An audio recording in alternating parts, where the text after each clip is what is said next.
There's a moment happening in your relationship right now, maybe tonight, maybe this week, and you're gonna miss it. Not because you're careless and not because you don't pay attention.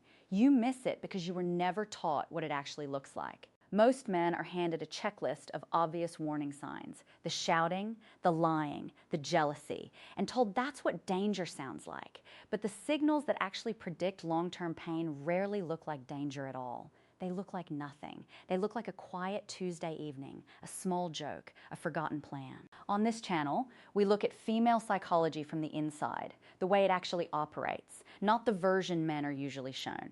Today I want to ask you one question, and I want you to sit with it while we go through this together. What is the one signal happening in your relationship right now that you've been trained to overlook completely? By the time we finish, you'll be able to see 8 of these clearly. And the 8th one, the one almost nobody names, maybe the one already sitting quietly in your own life. It usually starts with something you'd never call a red flag on its own. A plan changes at the last minute. She's late again, not dramatically, just enough that you notice. You wait a little longer than you meant to, and you tell yourself it's nothing. Behavioral researchers who study relational dynamics have a name for this kind of low-grade, repeated inconvenience. They call it a boundary probe, a small, almost invisible test of how much someone will absorb before pushing back. It isn't calculated in the cold, manipulative sense you might be picturing. Often it isn't even conscious. A woman testing your patience this way is frequently testing something in herself too, whether you'll stay steady or get resentful or say something at all. Watch for the pattern rather than the single event. One late arrival means traffic, a repeated pattern. The plan that shifts 3 times in 1 week, the reservation moved twice with no real explanation, means something else entirely. It's rarely about the 15 minutes. It's about what you do with them. Now, you might be thinking, couldn't this just be a busy schedule? Sometimes, yes, and context always matters here. But the detail that separates a busy life from a boundary probe is simple. Does she notice your reaction? And does the pattern change afterward? Or does it just continue regardless of what you say? The mistake most men make is either exploding over something too small to justify it or absorbing it so completely that the pattern never gets named at all. But testing patience is only the surface. The next signal shows up not in what she does, but in what she never quite says. Listen closely next time, because the words matter more than you think. There's a specific moment worth paying attention to, the moment right after something goes wrong between you, not the argument itself. What comes after it? Psychologists distinguish between 2 very different verbal responses to conflict: an apology, which takes ownership of impact, and an explanation, which accounts for cause. I'm sorry I was short with you is an apology. I was short with you because work has been a nightmare is an explanation. They can sound almost identical in tone, but they do completely different emotional work. One closes the moment, and one quietly protects the self from having to feel responsible for it. This isn't inherently sinister. Everyone explains themselves sometimes, and context always matters here. A woman under real stress may lean on explanation simply because she's overwhelmed, not avoiding accountability. But when it becomes the only response you ever get, something worth noticing is happening.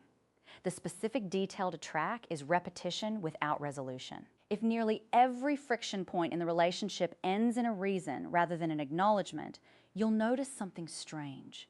The same conflicts keep resurfacing, almost word for word, months apart, as if the last conversation never actually happened. That's the tell. Resolved things don't usually come back wearing the same clothes. Most men respond to this by trying harder to explain their own side back, hoping logic will eventually land somewhere and settle the matter for good. It rarely does, because the exchange was never really about logic in the first place. It was about whether either of you could sit inside discomfort long enough to actually own it. Once you notice that pattern in her words, you'll start noticing something similar in her world.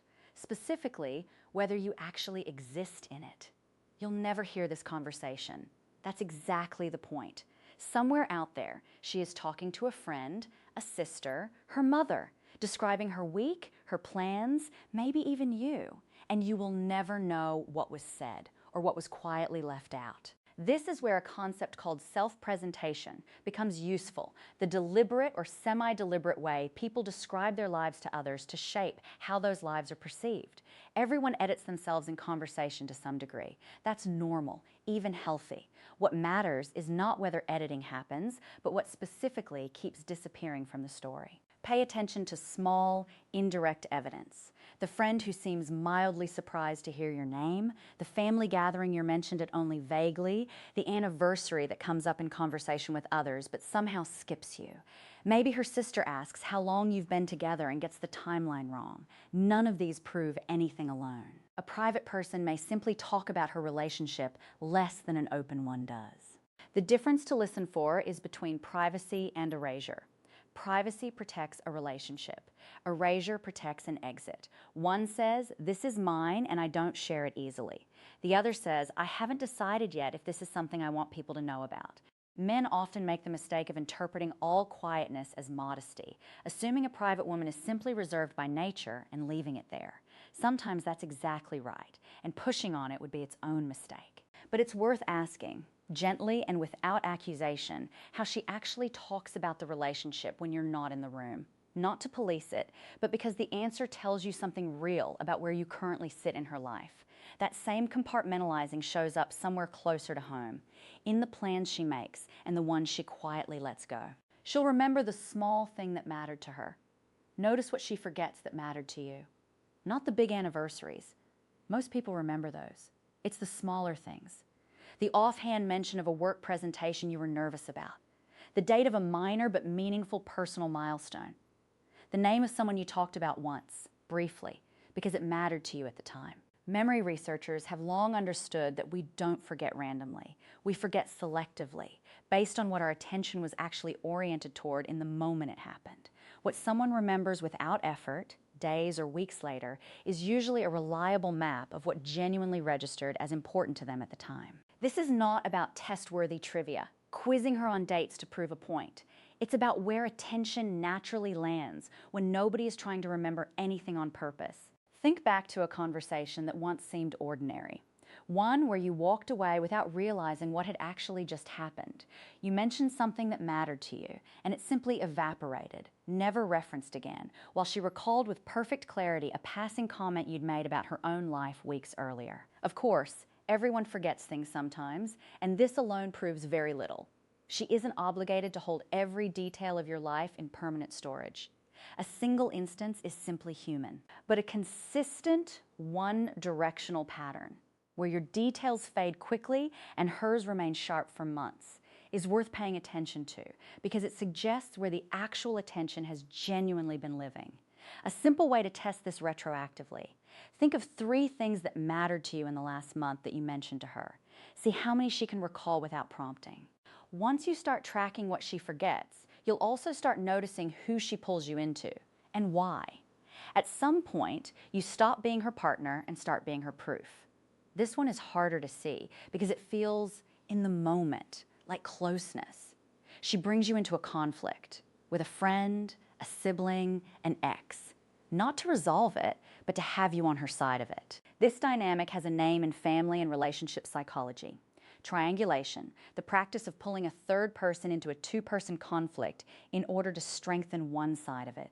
It's an old pattern, often learned early, sometimes inside her own family, long before you ever entered the picture, and it isn't always a conscious strategy. Sometimes it's simply the only way someone has ever learned to feel supported when a conflict feels too big to hold alone. Watch for the specific shape of it. You're told a version of events already framed as settled, asked to agree quickly, and subtly discouraged from asking the other side's perspective. The conversation isn't "help me understand this," it's "back me up on this." One version happens occasionally in the normal course of being close to someone. A repeated pattern across multiple relationships in her life, with you consistently cast as the ally, is different. You might think, isn't it normal to want your partner on your side in a conflict? Of course it is, and no healthy relationship asks you to stay neutral about everything that happens to the person you love. But there's a real difference between wanting support and needing a weapon. Support listens first, then decides. A weapon is handed to you already loaded, with the decision made before you ever walked into the room. The mistake most men make is enjoying the role at first, being chosen, being trusted, without noticing what happens once the conflict resolves and they're no longer needed in it. That need for an ally is one kind of closeness. But there's another kind that looks like closeness and isn't, and it moves faster than it should. It felt like finding someone rare. That feeling is worth questioning. Early on, she seemed to like exactly what you liked. The same shows, the same values, the same taste in music you thought no one else your age even remembered. There's a real phenomenon behind this, one social psychologists call mirroring, an unconscious, or sometimes semi-conscious, tendency to reflect another person's interests and mannerisms back to them, because similarity builds fast, frictionless trust. In small doses, this happens in every healthy connection. People naturally start to resemble each other's habits over time. The concern isn't mirroring itself. It's the speed and completeness of it, arriving almost fully formed before either of you has had time to become anything real to the other. Genuine compatibility tends to reveal itself slowly, with texture. She likes some of what you like, disagrees on other things, has her own specific opinions that occasionally clash gently with yours. Performed compatibility arrives almost too complete, too early, with an eerie lack of friction, as though every rough edge you might have expected simply isn't there. Of course, real compatibility does exist, and finding someone genuinely aligned with you isn't inherently suspicious. This does not mean every fast connection is manufactured. But watch what happens 6 months in, once the getting to know you phase has fully passed. Does she still hold those same enthusiasms with the same detail, or did they quietly fade the moment there was nothing left to prove? You might reasonably ask, isn't liking the same things simply a sign of compatibility? Sometimes, yes. But there's a difference between preferences that were always hers and ones that appeared only after she learned yours. The mistake here is treating speed as depth, when speed and authenticity are actually unrelated qualities entirely. If mirroring shows you what she wants you to see, the next signal shows you what she's carefully keeping out of view. Everyone edits their past a little. The question is what she's editing and why. Every person curates their history to some degree, leaves out an ex who still stings, softens a mistake, skips a chapter that doesn't reflect well. That alone means nothing. What matters more is the shape of the vagueness, not its existence. Psychologists sometimes describe this as narrative control, the deliberate management of which version of one's own story gets told, to whom, and under what circumstances. Healthy narrative control protects genuine privacy, details that are simply hers, unnecessary to share with anyone, including you. Strategic vagueness does something different underneath the surface. It protects a version of her that might not fully hold up once specifics enter the conversation. Listen for the texture of her answers, rather than the content itself. Healthy privacy sounds consistent. That's not something I want to get into, said the same way, whether it's you asking, or her sister, or an old friend from years back. It's clear, bounded, and it doesn't move depending on who happens to be in the room that day. Strategic vagueness sounds different. It shifts slightly depending on the audience, grows a little more or less detailed depending on the mood, and tends to quietly contradict itself in small, easy-to-miss ways, months apart, in a way you'd only catch by chance. You might think, isn't it controlling to want more detail about someone's past? In most cases, yes, you're not owed an interrogation. But there's a real difference between respecting genuine privacy and noticing that the same simple question has produced 3 different answers over the course of a year. Before we move to the final signal, there's one layer most explanations skip entirely, and it's worth sitting with for just a moment. Vagueness about the past is rarely really about the past at all.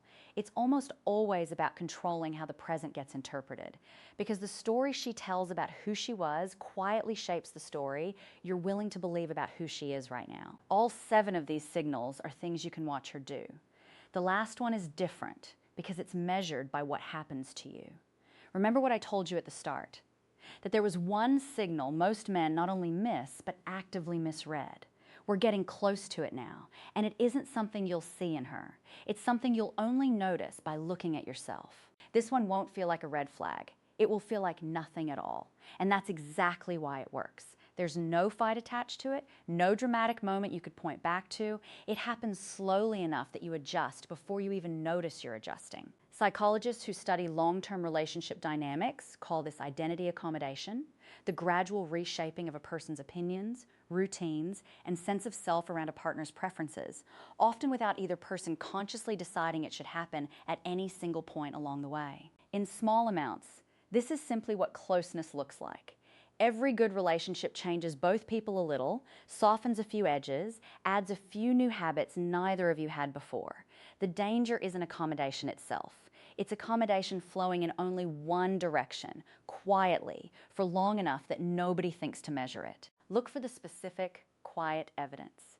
The opinions you use to voice easily, that you now soften before you say them.